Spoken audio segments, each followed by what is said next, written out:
Miran, izvoli. Najlepša hvala. Lepo pozdravljeni, hvala vam za tale skupinski glasbeni vložek. Zdaj pa delo, panel. Družba in delo, natančneje. Naj vas takoj pohvalim, vsi, ki ste zdaj v dvorani, ste danes naredili nekaj prav. Ker to, kar bo sledilo, bo tako poučno kot zabavno, obljubim. Zato pa na oder vabim kar dva mojstra svojega poklica in to sta Miha Kranjc, certificiran strokovnjak za strateške implementacije umetne inteligence v poslovne procese, in Aljošo Marjanoviča, direktorja podjetja Game Changer, ki ga verjetno bolj poznate po virtualni vplivnici Milah. Pozdravljena. Pozdravljen. Kar udobno se namestita. Vsak svoj mikrofon, da se ne bomo prepirali. Takole. Obljubili smo poučno in zabavno, ne? Tako da moramo dostaviti. Zdaj, gospod Kranjc, bomo začeli z vami, ker mene, ko vas gledam, kot strokovnjaka za implementacijo rešitev umetne inteligence najbolj zanima, kako dolgo bomo ljudje še rabili delati? Dobro vprašanje, po mojem mnenju, oziroma kar bi jaz odgovoril, upam, da čim manj, ne. Tako je zdaj ta umetna inteligenca, ki jo zdaj s ChatGPT-jem in vsemi ostalimi velikimi jezikovnimi modeli spoznavamo, je mogoče malo zavajajoča, ker umetna inteligenca vemo, da je že nekaj časa med nami, ne. Vsi ti algoritmi, ki jih poganjajo ta družbena omrežja, so že kar nekaj časa med nami in nas kar dobro držijo v fokusu oziroma skušajo ukrasti našo pozornost. Zdaj, kaj je ChatGPT in ostali prinesli, je to, da smo videli, da obstaja še kaj drugega kot tisti algoritmi, ki jih ne vidimo, ki so v TikToku, v Instagramu, v Twitterju in podobnih aplikacijah. Zdaj pa nazaj k vprašanju. Jaz mislim, da bomo še kar dolgo morali delati, ne. Se pa bodo poklici, delo in vse ostalo zelo spremenilo, ne. In ta stavek, ki ga velikokrat slišimo, ki ga ti guruji in vsi, ki delajo v tem machine learning oziroma strojnem učenju, ponavljajo, ali pa vsaj ti, ki bi radi izstopali, pravijo, tisti, ki se ne bo priučil uporabe ali pa dela z umetno inteligenco, bo počasi potonil v pozabo, tisti, ki pa se bo prilagajal in učil, pa bo kar dobro shajal, ne. Zdaj, pri nas je pač problem, da mi dojemamo svoje življenja, to je zdaj mogoče malo preveč filozofsko, v stilu delam, torej sem, ne, delu dajemo srednjo pozornost, pa mogoče še kaj druga ostaja ali pa obstaja za tem področjem, ki ga imenujemo, ali pa za tem poljem, ki ga imenujemo delo in zaradi kar nas izpolnjuje v resnici, ne. Ljubezen, kultura, družina in tako naprej. Mogoče bi s tem zdaj tukaj končal, ne. Tako.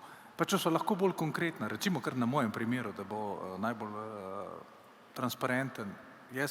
Prvenstveno sem novinar, potem sem prevajalec, občasno sem šofer. To so trije izmed najbolj ogroženih poklicev, če poslušamo nekatere strokovnjake. Kaj bom najprej nehal delati? Najprej boš nehal skrbeti za to, da te bo umetna inteligenca zamenjala, ne. Ker bo še kar nekaj časa minilo do tega, da bo lahko zamenjala prevajalca.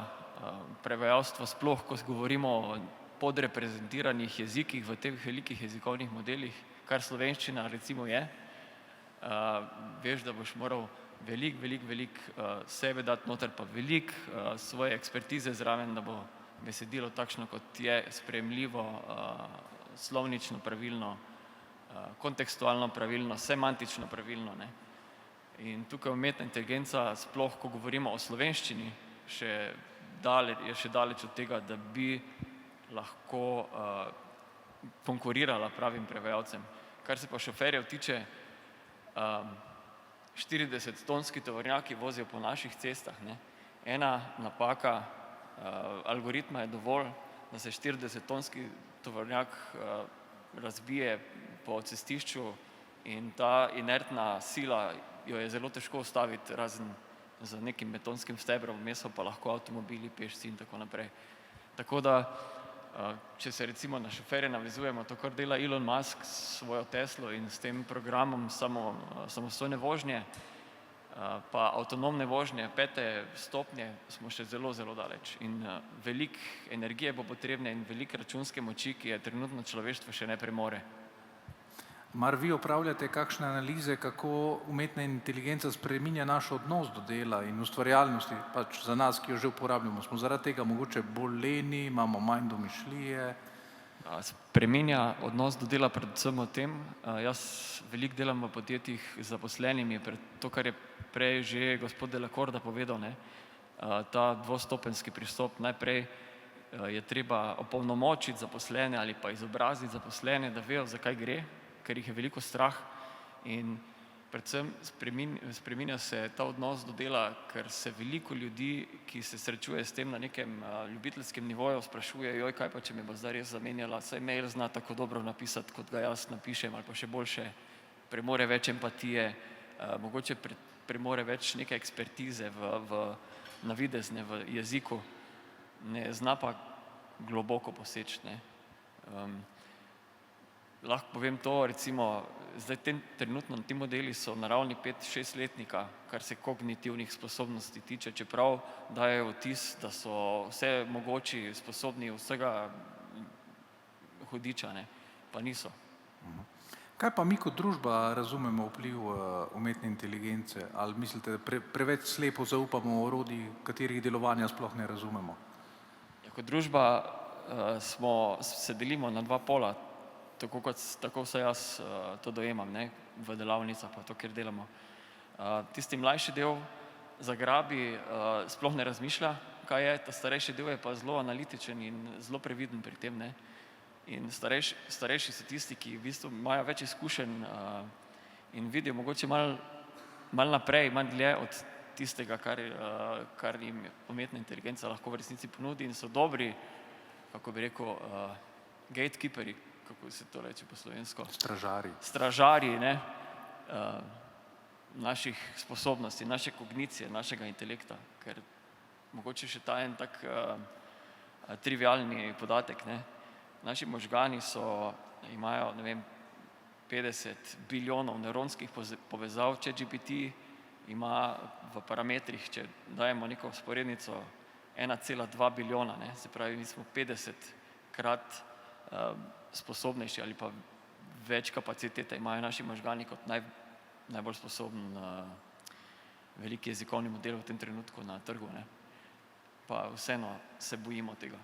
Poleg tega, da ChatGPT porabi 500 megavatov energije, naši možgani pa 20 vatov, ne. Čudež narave. Tako. Zdaj pa še k vam, gospod Marjanovič, vi ste kot stric iz ozadja oziroma puppet master, ko se gre za spletno oziroma virtualno vplivnico Miolah. A razložite občinstvu, kako je in zakaj je pravzaprav nastala? Mar uporabniki družabnih omrežij sploh vedo, da je umetna? Ja, res je. V bistvu, kje se je ta Miolah začela? Mi smo v osnovi marketinška agencija, ki pač naročnikom želimo zmanjšati stroške nekih marketinških materialov oziroma pač povečati njihovo profitabilnost. Zdaj, ali je to lahko delamo z nižanjem stroškov ali pa z večanjem prodaje. Zato, ker smo fokusirani na storitvene dejavnosti, je bil ta limit višanje včasih, pač, ko zapolnimo kapacitete, pol ne moreš več nagor, če pač naročnik nima, če jim zapolnimo 100% kapacitete, nima več možnosti iti navzgor, tako da smo šli navzdol. Kako lahko znižamo stroške nekih marketinških materialov, in iz tega smo začeli razvijati fotografije, kako lahko v bistvu mi lahko naredimo hitrejš. Zdaj tisti, ki sploh v marketingu vemo, vse mora biti, vsako nalogo, ki dobiš, mora biti narejena včeraj, ni tukaj za neke stvari, ki bi rabo en teden, tako da smo pač probali čim bolj nasproti, začeli uporabljati orodja z umetno inteligenco, za fotografije, za video, in v bistvu ena oseba je eno leto se ukvarja samo s tem, da vsako orodje, ki pride na trg, da ga testira. Vsako orodje, ki pride za sliko, za zvok, za video, to hočemo vse takoj testirati in potem pač ustvariti, iti s tem časom najboljš naprej s to uporabo orodij. Lastnih orodij še ne razvijamo oziroma zdaj jih bomo mogoče nekje na meji. Smo začeli, čeprav je še zmeraj dosti podjetij, ki razvija ta zelo dobra orodja. In na koncu smo prišli do tega, da smo videli, kako so se pač in mi in orodja so se toliko izboljšali, da smo videli, da to delamo toliko dobro, da pač je to neprepoznavno, sploh iz vidika slik. Ampak zaradi tega, ker v bistvu če delamo mi neke realistične slike, fotografije ljudi ali za kakršnekoli namene, jih ne moramo izpostaviti, se pravi, mi ne moramo izpostaviti našega naročnika, hej, njegovi jumbo plakati so pa z AI-jem. Njegove, ne vem, stranke, ko je, se pravi, ne vem, pri kakšnem naročniku je vprašanje samo časovni vidik ali pa stroškovni, ne, saj to je povezan za to, da si ne vzame časa, da lahko hitreje pride do nekih materialov in pol mi naredimo ljudi z AI-jem, jih naredimo tako realistične, da pač ni potreba pol po fotografu ali pa zdaj nekih organiziranju fotografiranja. Ampak ja, kot sem rekel, teh referenc naših nismo mogli izpostaviti in smo rekli, kaj pa zdaj? Znači, gremo ustvariti en lik, ki bo to predstavljal in smo naredili Mijo Lah, to je čist naključno ime pa priimek, pač zato, ker je kratko. Tako da imamo že pripravljeno za celo družino imena in vse, če bomo širili, ampak enostavno je preveč dela, nimamo toliko časa. Tako da na začetku, če se navežem še na vprašanje, na začetku nismo izpostavili, da je narejena z umetno inteligenco, čisto da malo vidimo na trgu, kako bo to sprejel, da vidimo, kako v imenu je vedno imela AI, tako da se je vedel, da je AI tisti, ki je malo pomislil ali pa ki se je hotel zanimati, je hitro videl, tako da mogoče smo kakšen mesec pustili tako, pol smo dali pa še vse opise, spletno stran, povezavo, tako da zdaj se ve, čeprav je pa ogromno ljudi, ki tudi če jim piše, pač ne vidijo. No.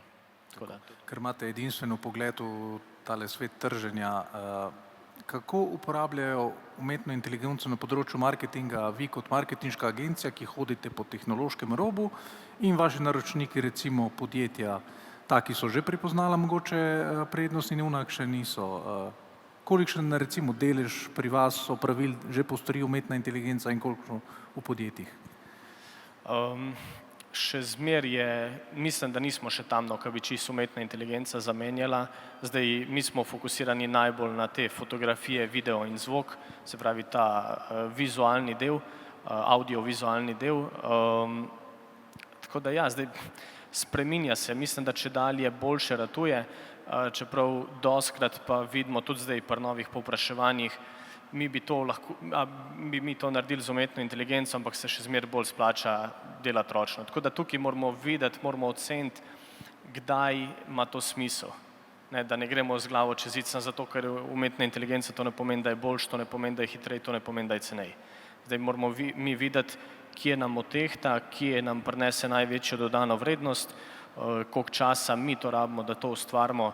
Tako da tukaj je še neka kombinacija, zelo težko govoriti, tudi odvisno od podjetja do podjetja, v kakšni niši je, kakšne storitve ima, kakšne produkte, koliko hitro se lahko to implementira, kakšni so budžeti, kakšna je politika podjetja, v kakšno smer hočejo iti.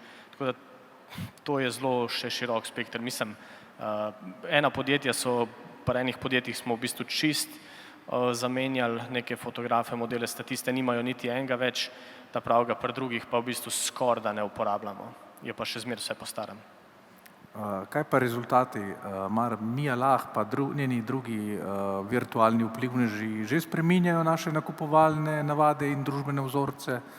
Ali smo ljudje prepoznali v njih mogoče, da je to digitalna prevara?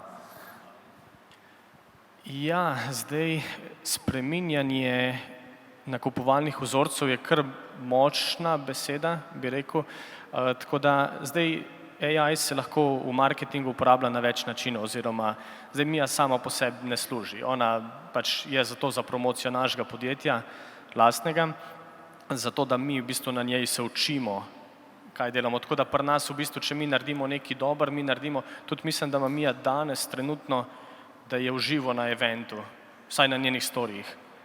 Mislim, da smo jo tako naredili, oziroma ekipa zadnje imela ta navodila, prej sem dobil SMS, da ima veliko storijev že objavljenih v živo, tako da jaz ne vem, kako so si to zamislili, oziroma smo poslali kakšne slike, ne vem.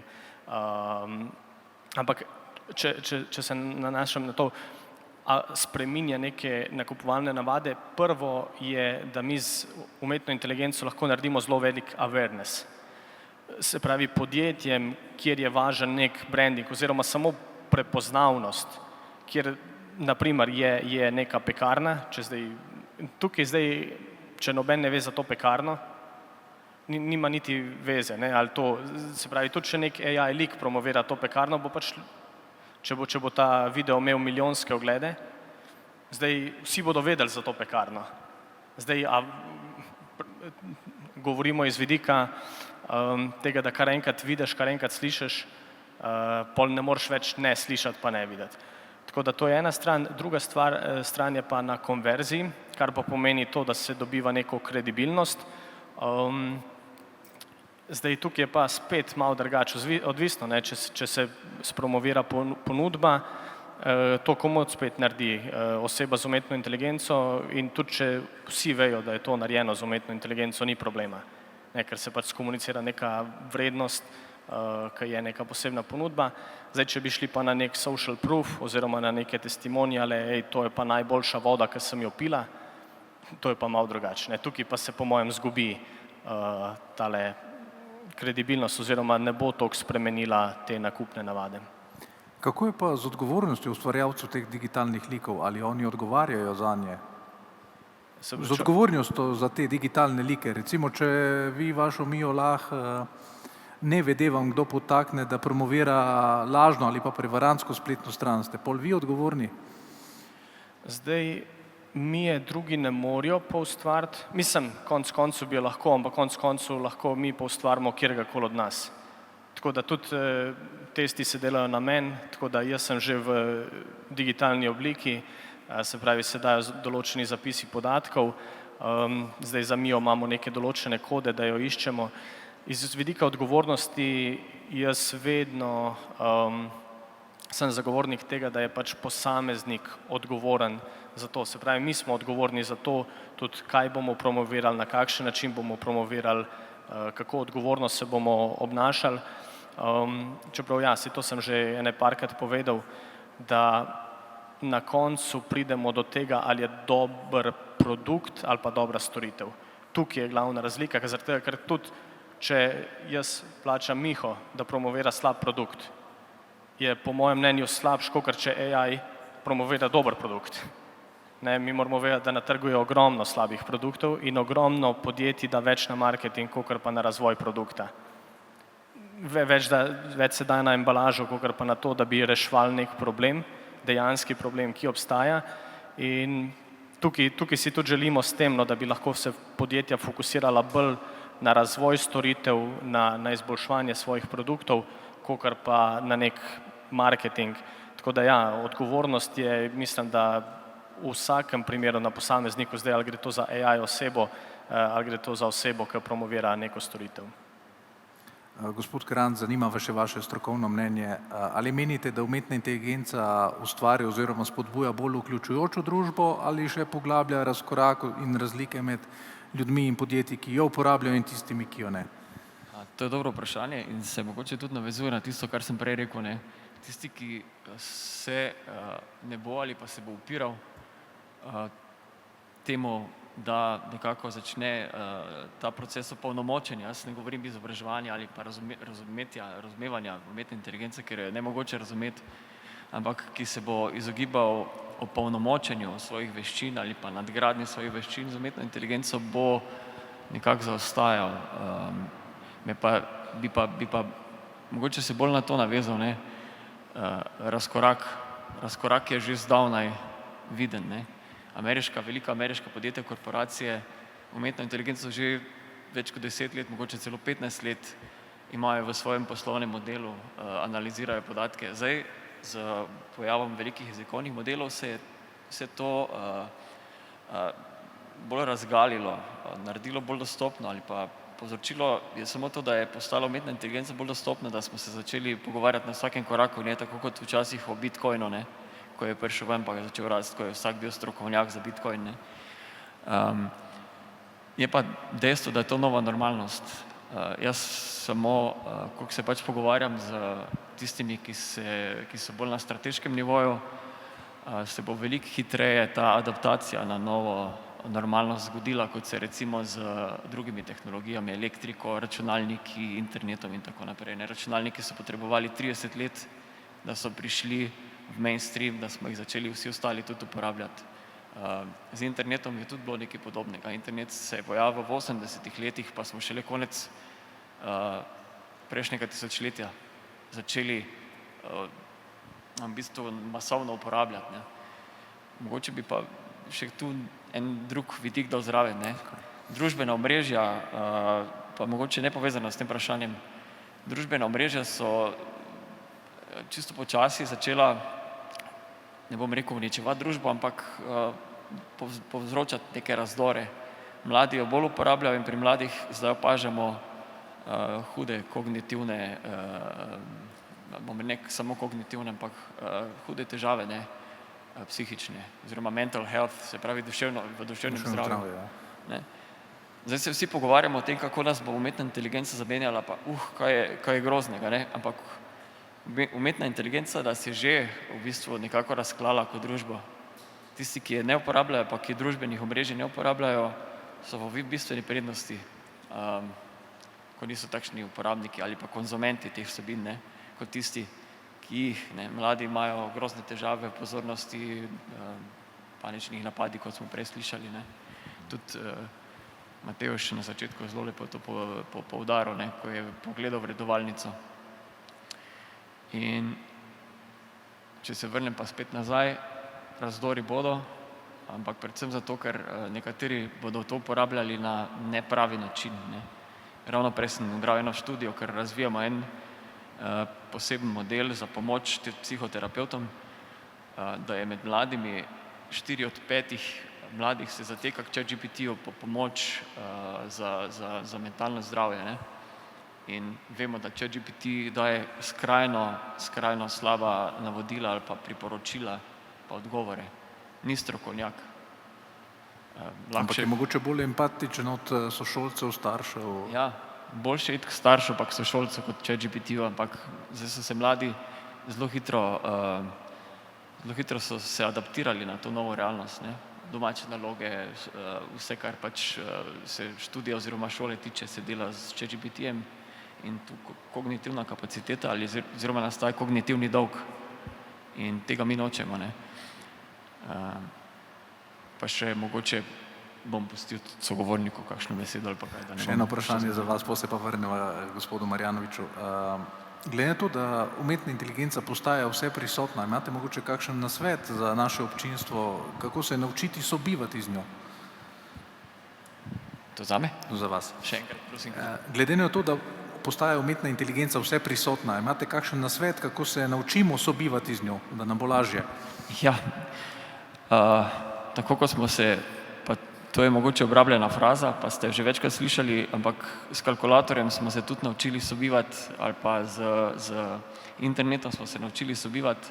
Ta faza adaptacije bo trajala nekaj časa, ampak študije so, se pravi, če jo uporabljaš na nepravi način, ustvarjaš kognitivni dolg, če jo uporabljaš na način, da se z njo izobražuješ, da se z umetno inteligenco, se pravi z raziskovanjem in vsemi orodji, ki so zdaj na voljo, da si pomagaš pri osebni duhovni rasti. Duhovno rast bom raje spustil tukaj ven, ker sem ravno prej nekaj rekel, ustvarjaš kognitivno dividendo. In najprej se je potrebno naučiti pravilno pozivati in to je na vseh delavnicah, ki jih delam, prvo sporočilo, pozivanje oziroma promptanje, navodila, ki jih dajemo ChatGPT-ju in podobnim modelom, je tista veščina, ki se je od prvega dneva naprej, ko ChatGPT zagledal luč sveta, ni spremenila, kvečjemu še bolj pomembna postaja, ne? Ker nam omogoča dobivati kakovostne odgovore napram neuporabnim odgovorom in tukaj večina ljudi pade. In to je čisto prva stvar, ki jo je treba razumeti, ne. Tako. Gospod Marjanovič, glede na to, da je naslov te debate sociološki vidiki sodobnega gospodarstva, bi veljalo kakšno reči še o delovni sili, ki ga ustvarja. Zdaj, zadnje leta sem jaz bral raziskave, ki so poudarile, da mladi želijo postati predvsem vplivneži, vsi bi bili vplivneži. Ampak zdaj oktobra me je pa presenetila ena resna ameriška raziskava, ki je pokazala, da se tem vplivnežem zelo približuje odgovor, da bi radi ustvarjali na digitalnih platformah, kot je OnlyFans, ne. Zdaj, če sva čist malo prostaška, vsi bi radi okoli prinašali bogate stare moške ali pa prodala ličila in podobno. Je to prava pot za mlade?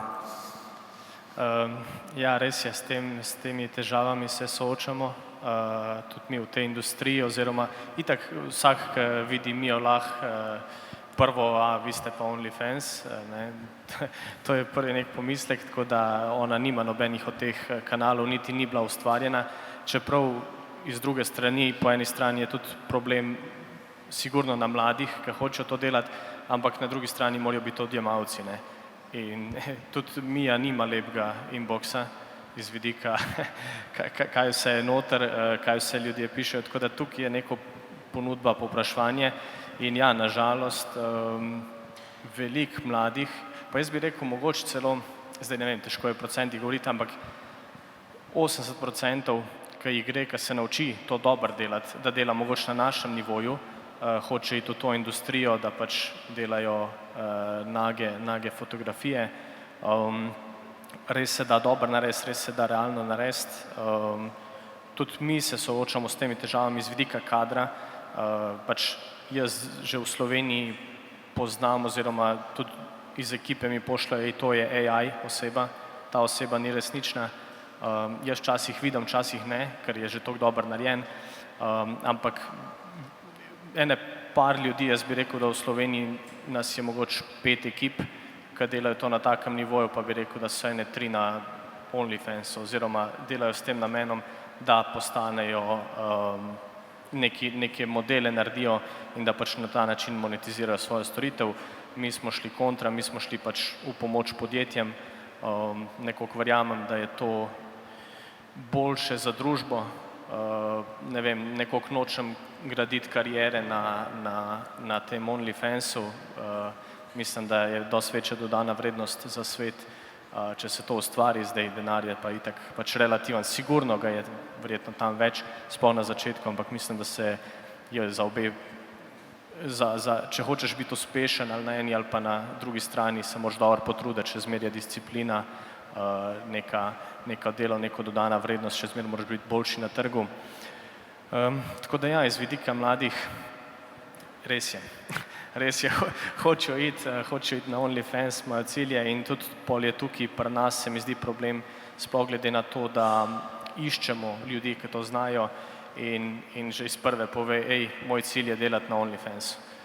In mislim, rabili ga bomo držati tega človeka noter, probamo zagotoviti pač neke pogoje, ampak enostavno pač, če hoče to delati, če ima cilj, to smo mogli tudi enega zelo dobrega sodelavca spustiti. Mislim spustiti, nismo ga držali, ampak če se on tako odločil, se je tako odločil. Tako da ja, mislim, da bo tukaj en velik izziv, sploh zaradi tega, ker to ne bo postajalo manj resnično, ampak bolj.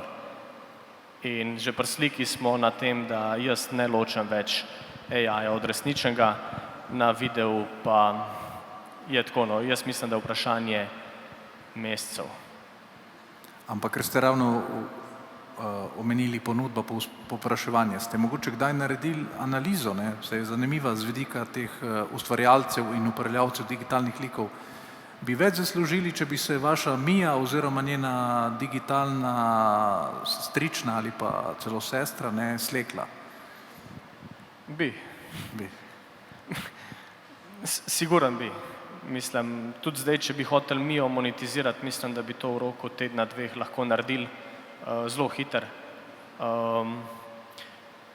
Ampak niti ne razmišljam v tej smeri, nočem se spraviti do tega, da bi sploh začel razmišljati v tej smeri. Tako da mislim, da bi se sem postavil v neko skušnjavo, če bi šel v to smer, tako da sploh ne razmišljam, fokusirani smo na to, kje lahko pohitrimo procese, kje lahko optimiziramo procese, kje so realni problemi na trgu, ko gledamo za naprej. Gledamo tudi to, ker v bistvu smo v taki niši, kjer se iz tedna v teden stvari spreminjajo. In v bistvu dostikrat lahko mi ceno naše storitve spustimo za 80% v enem tednu. To je zaradi tega, ker smo samo pogruntali, kako se naredi na hitrejši način. In ko se to naredi na hitrejši način, v bistvu lahko vse cene naših storitev za te AI fotografije lahko v enem tednu padejo za 80%.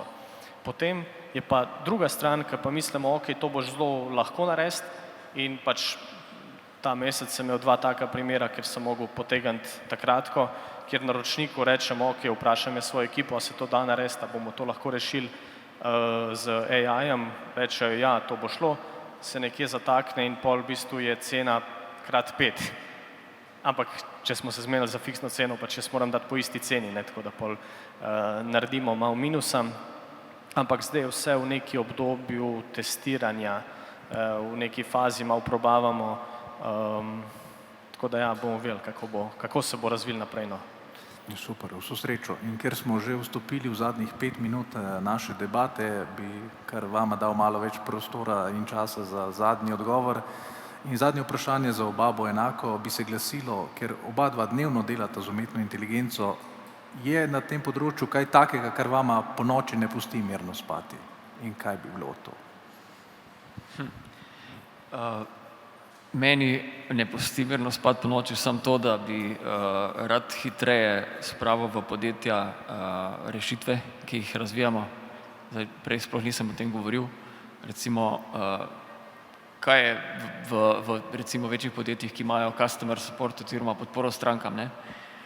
Največji problem je zadržati ljudi, ki delajo v telefonskih centrih ali kakorkoli, ne? Ker so zelo izpostavljeni negativnim informacijam, povpraševanju. Če ti kličeš podporo strankam, imaš problem. In to so ljudje, ki so pod hudim, kaj bi rekel, mentalnim pritiskom in jim stalno odhajajo. To je prva stvar, ki jo recimo umetna inteligenca lahko dela. Druga stvar je vnašanje, čisto konkretno, vnašanje računov ali pa zapiranje računov. Eno podjetje, večje slovensko, recimo dobi 200 računov na dan in jih ne morejo, imajo študente, ki jim to delajo, pa vnašajo v ERP-je, pa v neke tabele, ogromno napak. Tudi to se da zdaj zelo lepo narediti, prej se še ni dalo, ne. In jaz bi rad na tak način pomagal firmam, ne samo z izobraževanjem, oziroma to delamo, ampak je premalo zavedanja. To bi jaz rad spravil v svet, da se take stvari pa dajo olajšati. Ne popolnoma avtomatizirati, ampak olajšati. Recimo, to me ne pusti spati. Se pa ne bojim, da me bo kdaj robot zamenjal, ki ga v Pakistanu nekdo usmerja. Super. Zdaj jaz, da prav mi ne bi spustili spati, zaenkrat spim v redu, mislim, sploh iz tega vidika, tako da ne ukvarjam se s preveč. Dejstvo je, da je naša niša zelo scary, zelo nevarna, oziroma res vidiš, kako se na tedenski ravni stvari spreminjajo, kako prihajajo novi updatei. Včasih se vprašam, ok, kam bo šlo to naprej, kako bo to, čeprav smo v tej niši in pomagamo soustvarjati ta ekosistem, da bo pač to še boljše, še hitrej. Včasih se vprašaš, ok, kam gre vse to, ker pol moraš imeti res veliko zaupanje v družbo, v ljudi, da se bo to uporabljalo za prave načine. Tako da tukaj je ena skrb, ki mislim, sigurno bomo mogli biti odgovorni, zaradi tega, ker dosti več bo prevar, dosti več bo res dobrih prevar, ki jih bo težko prepoznati, če dalje hitreje se bodo delale, če dalje lažje se bodo delale. Tako da to je ena stvar, ki me zaskrbi. Zdaj pa spet, jaz vem, da težko je plavati proti toku in zdaj mi se borimo, da bomo prvi, da bomo ostali najboljši v Sloveniji, vsaj v Sloveniji, ki delamo to in da lahko tukaj malo usmerjence pomagamo usmerjati ljudi v to, kaj delamo, zakaj, kako se lahko to naredi za neko produktivno, ne destruktivno smer, kako se lahko vse to zapelje v smeri, da se dodaja vrednost, ne da se dela škoda. Mogoče samo to bi dodal, ne, prepoznavanje pa označevanje prevar je v rokah velikih ponudnikov oziroma teh platform, ne, za družbena omrežja. Če lahko uploadaš prevaro, deepfake recimo, karkoli, lahko tudi ustrezno označiš, ampak je zanimivo, da mogoče je več zadržanosti pri tem, ne? V smislu, prevare so dobrodošle, ker pomenijo več engagementa, ne? Ja, v bistvu sej in zakonodaja bo nekaj sigurno na tem naredila. Pa EU dela zelo na tem, ne? Tako, ja, to, ampak ne vem, jaz imam občutek, da še zmeri to so ljudje, ki so en korak pred in pred socialnimi omrežji in pred temi platformami, sej pol te lovijo, ampak to je skozi igra mačke miši, ki so en korak pred tem, ker v bistvu cela regulativa vidi iz kje prihaja oziroma kaj se dela in pol to zaustavi. Ne gre prvo nekaj zaustavljati, če se še ne dela. Tako da tukaj bodo zmeri določeni ljudje en korak prej in tudi deepfakei, ki se ful delajo se face swapi, to pomeni, da se na resnične slike daje druge obraze. To je zelo popularno in je toliko resnično že zgleda. Tudi pol sliko malo drugače preoblikuješ, določene stvari spremeniš in je zelo težko. Ne vem pa, kako bo to lahko program zdaj zaznaval. Nisem toliko daleč, da bi to lahko karkoli napovedal. Ampak konec dne še vedno zaspimo in sanjamo o lepši prihodnosti.